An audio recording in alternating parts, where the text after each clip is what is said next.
How are you feeling today? Well, it was with great distress that I heard that my dear friend and former leader had passed on, although, of course, he is ailing for a long time, but nevertheless, one was living, under the hope that he would actually be given an extension by our Maker, but it was not to be. So I'm very distressed, and actually, the people who came to my mind was his widow, Mrs. Crusher Marshall, and also his former wife, Mrs. Mandela, his children, the grandchildren, Nkosi Zwelithini Mandela, and of course the colleagues that have walked with him such a long journey to where we are today. And of course, I myself have walked a very long road with Mr. Mandela from the time of our youth to now. So I feel he's parting very intensely, because definitely there is a void which I don't think will be occupied in the foreseeable future. To what extent, Chief, do you think we can be proud of his legacy, and what do you feel are his legacies? His legacy, as far as I'm concerned, is a legacy of reconciling people, the legacy of forgiveness. Because if we look at what he went through, I think that one would expect that he would have come out of jail embittered, and to the extent that he would not actually think about forgiving any of the people who had gone through hell, in all the years that we were struggling for our liberation. So therefore, I think that he has been a better exponent of what forgiveness is about.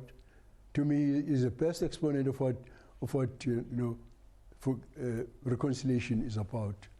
So I think that is what he has left for us, because I remember very vividly that when he went to Orania to have a cup of tea with Mrs. Betsy Verwoerd, the widow of the architect of apartheid, that some people actually criticized him for that.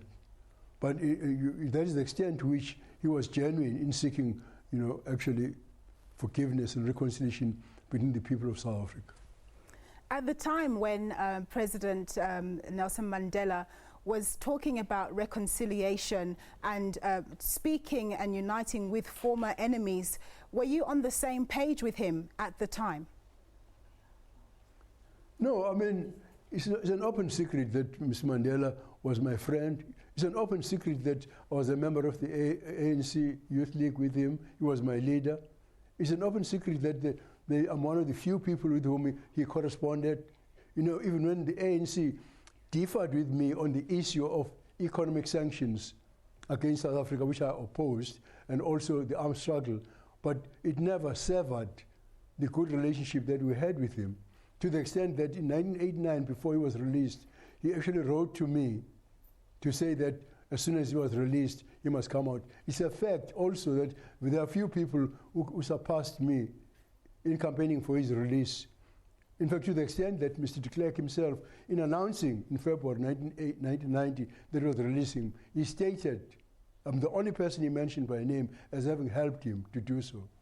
Now, the fact that when he was released, some of the UDF leaders and some of the ANC leaders opposed that, in fact, did not actually change our friendship, to the extent that, when the interim constitution was in operation, he gladly invited me to serve in his cabinet as a Minister of Home Affairs, which I did for 5 years, for the duration of his time as the President of South Africa.